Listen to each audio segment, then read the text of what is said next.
sia dalla biografia ufficiale che lui stesso rivendica.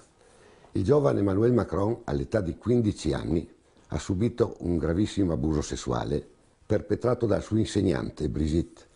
All'epoca lei aveva 39 anni e lui 15. Ora, al di là poi delle cronache rosa che hanno voluto incensare questo grande amore con un matrimonio che grottescamente si potrebbe definire riparatore, resta il fatto che lo sviluppo psichico di un bambino, perché tale era a 15 anni Emmanuel Macron, si è fermato, è stato violentemente fermato da una seduzione sia fisica che psicologica.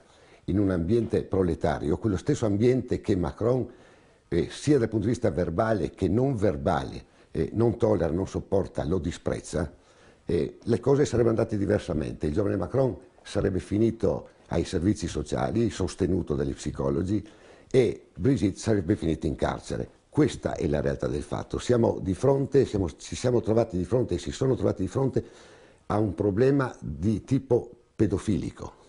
Detto ciò, superato il limite prescrittivo del tabù, cosa è accaduto? È accaduto che quell'idea di onnipotenza che ogni bambino ha è stata ulteriormente incentivata, fino a determinare un vero e proprio scavalcamento della realtà e una difficoltà a un esame concreto di realtà. Quindi, superato il limite, si instaura, diciamo così, nel Macron una idea di onnipotenza che, anche dato le sue notevoli capacità, sia intellettuali che culturali, lo porta a un altro estremo limite. In sé patologicamente normale, sembra un paradosso, ma patologicamente normale, cioè il narcisismo. Macron da giovane sviluppa un'ambizione sfrenata, una necessità, una dipendenza di ammirazione degli altri per coprire un interiore, un inconscio senso di inferiorità. Quindi ci troviamo di fronte a tre paradigmi che determinano una certa struttura di personalità. Quindi l'idea che non ci siano limiti, una onnipotenza già prevista nel bambino ma maggiormente sviluppata nell'adulto, e un senso interiore di narcisismo che non è sbagliato definire addirittura maligno. Ora, questi tre paradigmi strutturano cosa? Strutturano quello che viene definita una psicopatia, perché ci troviamo di fronte a un individuo, Emmanuel Macron, che come organizzazione psichica è perfettamente definibile come psicopatico. Lo psicopatico non è un insulto. Una grande psicoanalista americana, Nancy McWilliams, dice testualmente che la personalità psicopatica raggiunge i più alti livelli della gestione americana. Quindi lo psicopatico può anche essere un deviante, ma in realtà, se organizzato bene dal punto di vista culturale, intellettuale, eccetera, può raggiungere i massimi vertici della finanza, della politica, cosa che in questo caso sta avvenendo. La personalità psicopatica è caratterizzata da tantissimi items, diciamo così, punti di riferimento. Per esempio, un fascino superficiale, la capacità di attrazione, poi facilmente anche messa in discussione nel momento della contraddizione. Vediamo le crisi isteriche di Macron nel momento in cui, come posso dire, l'ammirazione che ha di fronte viene meno e quindi mette in difficoltà il suo falso sé, la sua scadente identità. È caratterizzato per esempio da una grande teatralità, peraltro coincidente con l'insegnamento che lui ha avuto dalla sua, diciamo, seduttrice, che era anche una insegnante di tecnica teatrale, quindi anche in questo coincide. Lo psicopatico in sé è inaffidabile, però con il fascino superficiale riesce a superare, anche a trarre in inganno l'interlocutore. Non ha rimorso.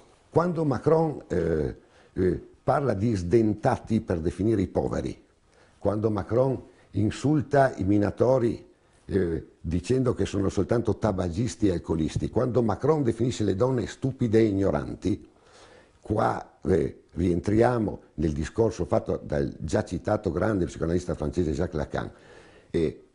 Lui si giustifica, dice ma non intendevo questo, perfetto, infatti lui non intendeva volontariamente questo, ma il suo inconscio ha parlato per lui crede a quello che ha detto e che non può far vederlo.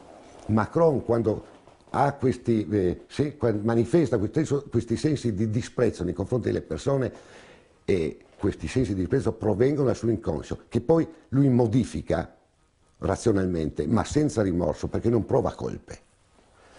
Quindi qual è il problema? La domanda, se un giudice dovesse chiedermi, come in ogni perizia psichiatrica, cosa ne penso sulla pericolosità di queste persone, a dire che non ci sono dubbi. Emmanuel Macron, come tutti gli psicopatici, sono altamente pericolosi.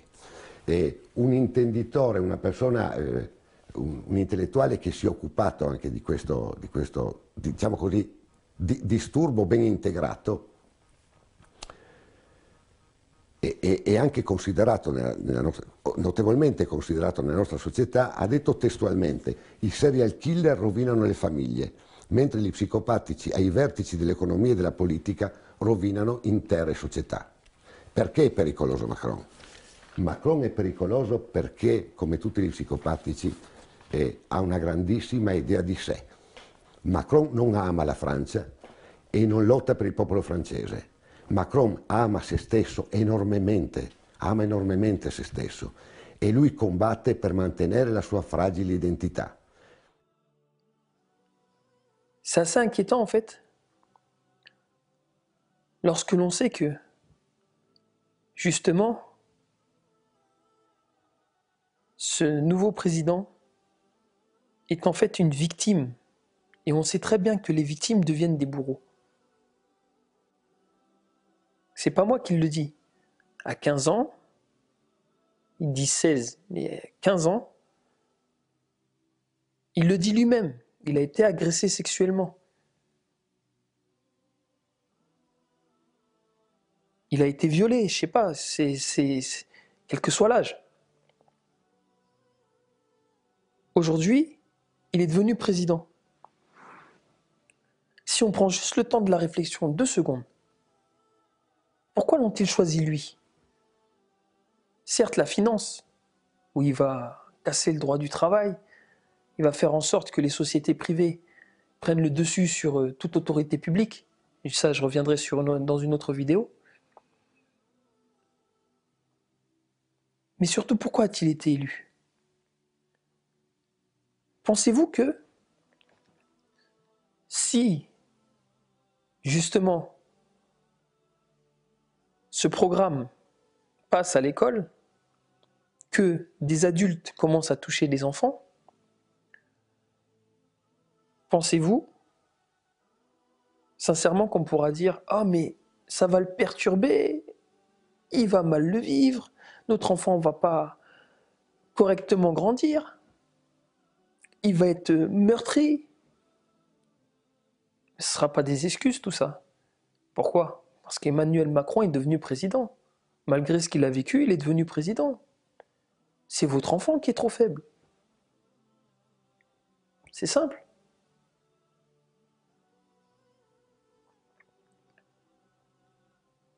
Je tiens à revenir, subhanallah, sur ce hadith qui fait que notre enfant est une amana, c'est-à-dire un dépôt. Il ne nous appartient pas, il appartient à Allah Azza wa Jal. Et on se doit de l'éduquer. Mais un enfant, il est pur, il est comme un ange. Et c'est nous qui lui apportons sa religion, son comportement, son éducation, ce qui va devenir par la suite. Imaginez-vous que si dès 0 mois, comme il est marqué dans les standards de l'éducation sexuelle de l'OMS, Organisation mondiale de la santé, si à 0 mois, l'enfant subit des touchés sur son appareil génital, pour rester vraiment dans les bons termes. Vous imaginez? Soi-disant, ils vont faire ça pour susciter en lui la connaissance du bien ou du mal, de la sensation bonne ou mauvaise. On va le toucher, on va savoir s'il aime ou s'il aime pas. Mais ça, c'est lui, il faut qu'il le sache en tout cas. On va le toucher en tout cas. Subhanallah al-Azim.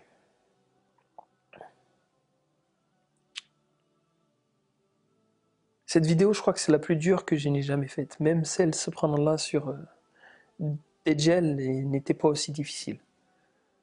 On parle d'un temps très court.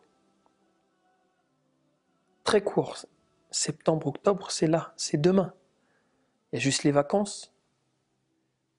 J'ai pour ma part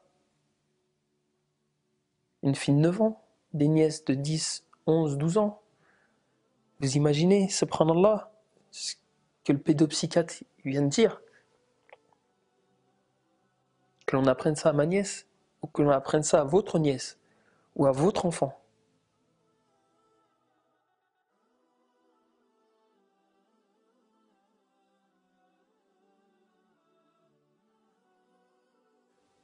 Ce que vous n'avez peut-être pas entendu, c'est que Hillary Clinton, qu'est-ce qui s'est passé avec cette dame? Le Pizzagate. Vous avez entendu? Par rapport à son conseiller Podesta, John Podesta et son frère, des